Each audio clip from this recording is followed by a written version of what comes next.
The Rocky Mountain region of the United States is a beautiful area. The American West is known for its beauty and its grandeur, but it's also known as a suicide belt. Every demographic group that we look at has higher rates of suicide in the Mountain West compared to the rest of the country. Suicide has a huge impact on society in general, on families. When an individual dies by suicide, the effects are rippling. Grief is something that people don't understand. Until you've experienced it, you have no idea. Every case of suicide is an individual tragedy with a specific story behind it. So this is the Mountain West, here at the highest rates for men. Suicide, historically, despite it being a leading cause of death, has not received very much attention. It's important that academia get involved in these conversations. Suicide is a wicked problem. There is no one cause, even in any single death, and there is no one solution either. We think that there is a relationship between residing at an increased elevation and an increased risk of suicidal behaviors. I'll never, in anything else I ever do, come across an association that's that strong.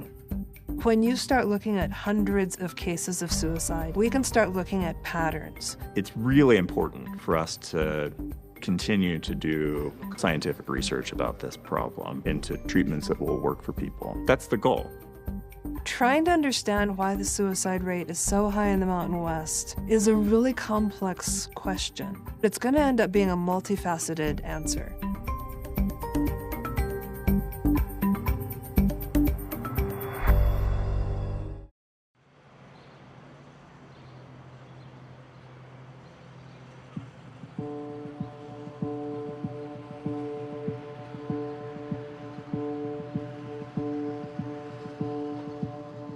I'm a professor here at the University of Wyoming.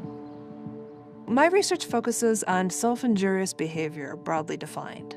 So that's anything that somebody does to hurt themselves, from things like cutting, all the way up through suicide attempts and suicides. Most people in Wyoming know somebody who's died by suicide. Today we're going to be talking about suicide and how we assess it and how we treat it. If we think about suicide in Wyoming, what jumps out at you when you look at this map? Katie? It looks like it has the highest rates. Yes, 30 deaths per 100,000 people, way above the national average, which is 13. But all through this region, you see the large numbers. Montana, Idaho, New Mexico. This whole region has the highest rates of suicide in the country. Every demographic group that we look at has higher rates of suicide in the Mountain West compared to the rest of the country. The CDC keeps track of every death reported by coroners throughout the country.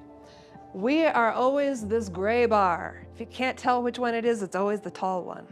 So this is the Mountain West, here at the highest rates for men, and again down here at the highest rates for women compared to every other region in the country. What about age? For everybody, those go up, but they go astronomically up when you get to older men in the Mountain West. Trying to understand why the suicide rate is so high in the Mountain West is a really complex question. I think a lot of people want to point to one thing as the example or to give us an understanding, but it's going to end up being a multifaceted answer. I think about the fact that people are pretty isolated given our low population density. We're low on resources to even help address this problem. Right, and yet, whatever it is happening in Denver. It's not just that maybe there aren't enough healthcare providers in a rural area. It's not just loneliness in rural areas. I'm not saying that those aren't factors, but that's not going to be the whole story. So the big question, why? It's important that academia get involved in these conversations so we can look at patterns that emerge in the Mountain West. And academics are well suited for those kinds of studies and try to help understand what's going on.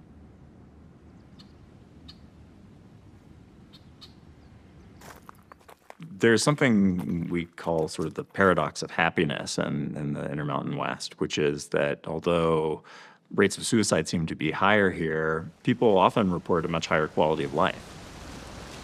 Everyone's skiing and mountain biking and climbing. People will tell you, I'm really happy, but I want to commit suicide, which is mind-boggling because that doesn't make sense at all.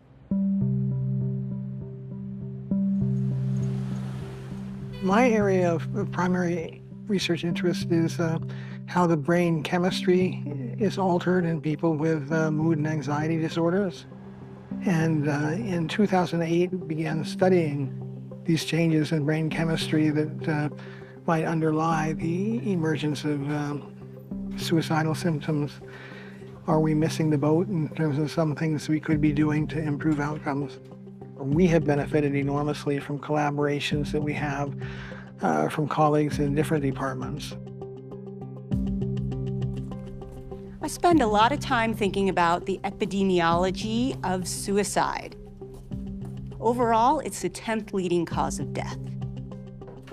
We often refer to this area, so the Rocky Mountain states with the highest suicide rates being the suicide belt.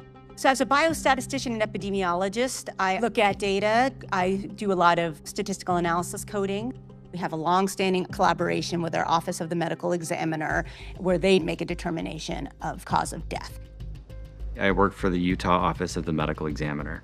My job there is to provide near real-time surveillance of suicide death in our state. So our data simply is counting the number of people who are dying by suicide and trying to keep a closer track on perhaps the reasons they're dying. We also speak to families in the wake of their loss. These are sometimes referred to as a psychological autopsy because we are missing all kinds of really important information about that person. For suicide risk, historically, there has been a heavier focus on major life events, the role of mental health. And so our central question is trying to understand what drives suicide risk, what makes some people more susceptible, vulnerable than other people. More recently, we have had a shift in our paradigm of thinking. There may be other risk factors like environmental factors, such as air pollutants. Right, so this is what we found overall here in Salt Lake County in terms of the relationship between short-term ambient air pollution and risk of suicide death. We've seen increasing evidence that air quality, air pollution impacts suicide risk. We have a lot of pollution here in Salt Lake City because we live in a natural bowl that catches all the pollution that we produce. Some days in the winter, you look out from a window like this and you can't see the hills across the way because of the smog. The pollution that we're making doesn't go anywhere, it just gets trapped here. Our meteorological or weather variables, they can actually play a role in suicide risk. We see a relationship between increasing solar radiation and increasing temperature and risk of suicide death. We also have some additional hypotheses about maybe residing at an increased elevation, such as above 2,500 feet elevation, and an increased risk of suicidal behavior, such as suicidal ideation. I'm part of a big research group led by Perry Renshaw, primarily. And I guess I would say he's sort of the godfather of altitude research. There's an amazingly tight association between rates of suicide and altitude. I'll never, in anything else I ever do, come across an association that's that strong. Before us, some folks in Ohio found the altitude of capital cities in the Intermountain West associated with increased suicide rates. Added to that, that's all the epidemiological data, which is pretty compelling. There's a lot of the basic science, which shows that altitude and hypoxia can affect the brain in lots of different ways. Everybody experiences this when they go to altitude. A little bit less oxygen means that you're a lot more tired, you're not able to work out very much. If you go to really high altitude, your brain stops working and you get confused. I've had one panic attack in my life, fortunately, but that happened when I went from sea level and up to about 10,000 feet. So that, happened over the course of a day. So you can certainly see neuropsychiatric effects almost immediately, but the effects that we're interested in with respect to producing suicide death are probably happening over the course of years.